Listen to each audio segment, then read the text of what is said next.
You're listening to the Wealthy Lawyer Podcast. I'm your host, Lauren Klein, and the founder of the Wealthy Lawyer Squad, a community specifically curated for law students and lawyers who are ready for more success, wealth, personal growth and wellness, and ease in their legal career. With the tools and strategies I teach in the squad and that I've implemented in my own career successfully, I want you to get ready to approach your legal career in a whole new way and live a life you never imagined.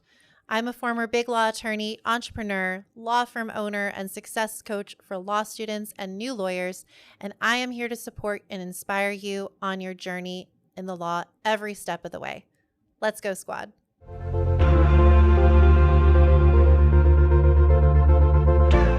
Welcome back to the Wealthy Lawyer Squad podcast. My name is Lauren Klein and I am your host. Before we dive into the topic today that I am so excited to talk about, end of year reflections and goal setting for 2025. I just can't believe it's almost the end of year. I don't know how this even happened. It's just unreal to me. But before we dive into that, I want to share that this episode of the Wealthy Lawyer Squad podcast is sponsored and brought to you by Law Firm Sites.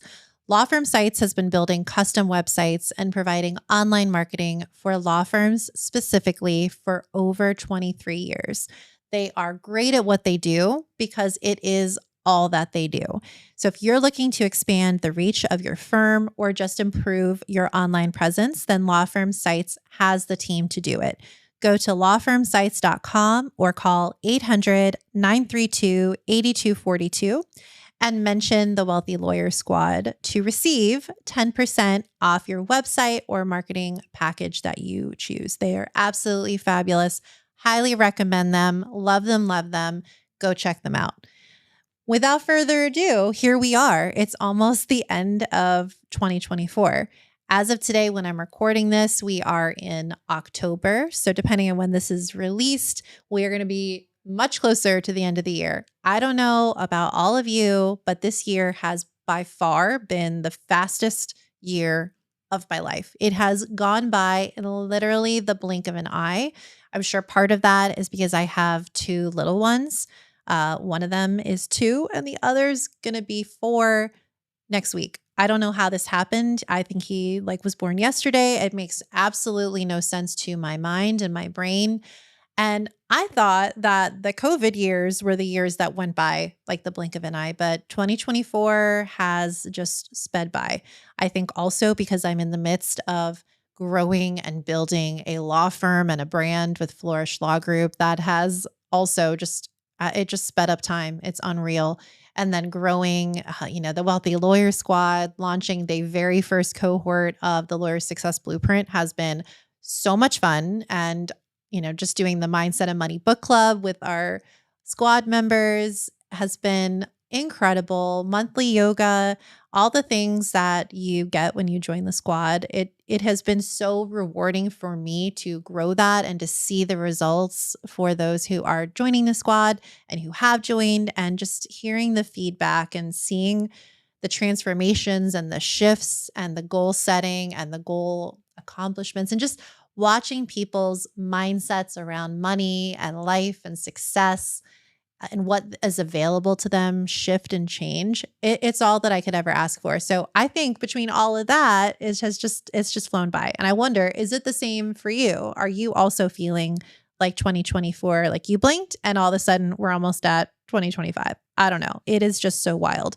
So I think now is the perfect time for us all, myself included, to reflect back on the year, what we've accomplished, and then think about where we're going for next year.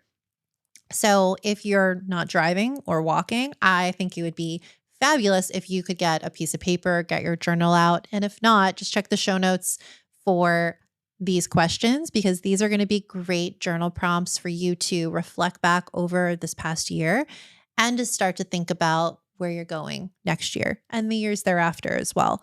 So I think what happens so often, especially for those of us who are A-type and, high achievers, overachievers, is we get a win and we're like, great, got that win, on to the next, on to the next. But how often do we actually take a step back and look at all of our accomplishments? Ever since I started doing this exercise, it is mind blowing how much we each accomplish in a year. But if you don't take a step back and go back and think about and write down everything that you've done, it's so easy to focus on, oh, I didn't get to this, or I didn't accomplish this goal, or I fell short of what I wanted to do here or there. But it's that mindset shift, right? It's the perspective and the perception of what you have accomplished. When you sit down and you write out everything that you've done in one year, you will be just incredibly, incredibly flabbergasted at how much you have accomplished. I want you to think about, your biggest wins for the year and even the smaller wins. Was there something that you received kudos for at work, or did you get a, really good grade in law school, or a huge compliment from a professor? Did you win any awards? Did you bring in any new clients? Did you have accomplishments on a personal level? Did you lose significant weight? Did you start a meditation practice? Did you travel somewhere that you always said that you wanted to go, but you weren't sure if you would ever make it? Whatever it is, those are all incredible accomplishments that you should be so proud of, and you should take note of, and you should really record those and memorialize them for all to see. Something that I'm doing from our past trip that I was talking about in the last episode with our Alaskan cruise is I bought a photo album where we can put pictures, and I can also write out what we did each day. Since my boys are so small, it's really likely that they won't remember very much about the trip. I think they'll remember how they felt and the fun that we all had. But I'm going to write out, every day what we did, because I want to memorialize all that we did. So as they get older, they can go back and they can look at, look at the journal, the photo albums with, the journal entries. And even maybe one day if they have kids, they can, be like, wow, in 2024, mom and dad took us on this incredible trip and we did all these fun things. If you don't write things down and memorialize, it's so, so hard to just forget that it's even happened. Another thing that I think would be really fun and highly recommend that you ask yourself and journal about as well are, what challenges did I face and what did I learn from them? So for Kristen and I with Flourish Law Group this year, we're definitely going to be doing this exercise to see what challenges, number one, what challenges did we face, and to give ourselves kudos for overcoming them, figuring out a solution. And then also to figure out, how do we want to approach those things different next time? Or how can we avoid that challenge or mitigate that challenge? What can we change in our processes and procedures and our day-to-day operations to avoid that, or to have learned from that? Is it something that maybe you had a class in law school that you didn't fully understand and you had a difficult professor who wasn't willing to sit down with you? What did you learn from that? Was it learning how to build a relationship with a challenging professor or boss? Was it figuring out other ways to understand the material, whether from outside resources or from other students? What did you learn from that experience? Maybe, like we talked about in the last episode, you suffered burnout during law school or during your law career. What did you learn from that challenge, and what can you change going forward to make sure or try to prevent that from happening again and from going through law school or your law practice in a healthier way? Really thinking about the challenges, I think, is so great. And it also shows tenacity and growth and the things that you can accomplish when you put your mind to it. We are able to do so many hard things and accomplish so much. And one, it's great to learn from it. And two, it's also great to just think, wow, I can't believe I made it through that experience. I survived and thrived through whatever the challenge was. Or maybe I didn't thrive, but next time as I go through that challenge, here's how I want to approach it differently, or here's a mindset shift that I want to make. That, I think, is so important to see kind of what we've gone through this year, and then also think about 2025 and where we're going. And then I want you to think about, how did you grow personally and how did you grow professionally? Kind of ties in with the first two questions, but really, where were you when 2024 started, and where are you now? What strides have you made? What goals have you accomplished? Have you moved the needle closer to that dream life that you envision?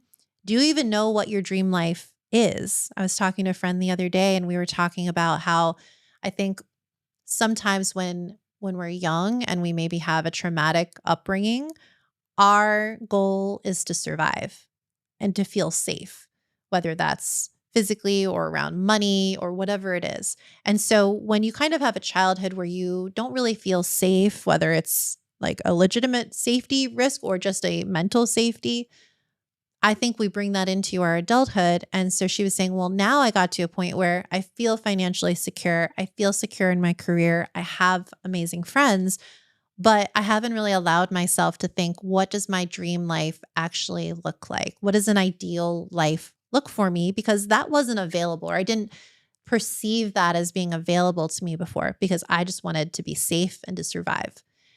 Giving ourselves the permission to actually taking a step back and saying, okay, if I could have anything in the world, if I could achieve anything that I wanted to, which side note you can, what does that look like? What does that look like for me? Writing it down. I know I've talked about this in past episodes, but at the end of the year, I love doing a letter to myself from my future self. I do it every December, right around the new year. And just thinking about, where do I want to be in, let's just say, 2 years? Who am I hanging out with? Who am I spending time with? What am I wearing? What am I driving? Where do I live? What am I eating? What purse do I have? Where am I traveling to? Where do I work? Do I have a business? Do I have children? Am I married? Whatever it is, filling in the blanks and allowing yourself to dream as big as possible, and then writing it to yourself. Hey, fill in your name. Here's what I'm doing. Here's what I'm experiencing. And living and embodying that now rather than waiting, and making decisions from the place of, okay, with Lauren in 2 years, who's living in this ideal life, would she do this? Would she say yes to this commitment or no? Would she take this job or not? Or what are the moves that I need to make to move the needle to get to that point? But if we don't even allow ourselves to feel safe enough to envision that dream life, then we're really selling ourselves short. And I've been there. I for many, many years, I just wanted to feel safe, and I didn't know that the world was my oyster, and all of our oysters, and so much was available to me until I started, really working on my mindset and my personal development. I really want the same for you, because it is not specific to me. I am not special by any means. It's truly mindset shifts and opening up your brain to the possibilities that are out there for you. So again, what were my biggest challenges this year? What challenges did I face, and how did I learn from them? And how did I grow personally and professionally? And where am I going? What do I want my dream life to be? Those are the things that I really want you to reflect on as we start to wrap up 2024 and move into 2025. Now, I also want you to think about the future self. What do you want to be doing in 2025, 2026, 2030? Where do you see yourself going? And that exercise, and the reason I do it every year, at least once a year, if not more, of writing myself a letter. And sometimes I play with the number. In the example I gave, it was 2 years, but I've written letters from myself from 5 years out. I own my own law firm with Kristen. Here's what we're doing. Here's where I live. I've literally written this out and then planned my life accordingly to get to the goals. And I highly, highly recommend that you do this. But here's one of the things that I think is really important. Let's start with that notion we can have anything we want. The world is our oyster. We need to dream big, and we can dream big, and we should dream big.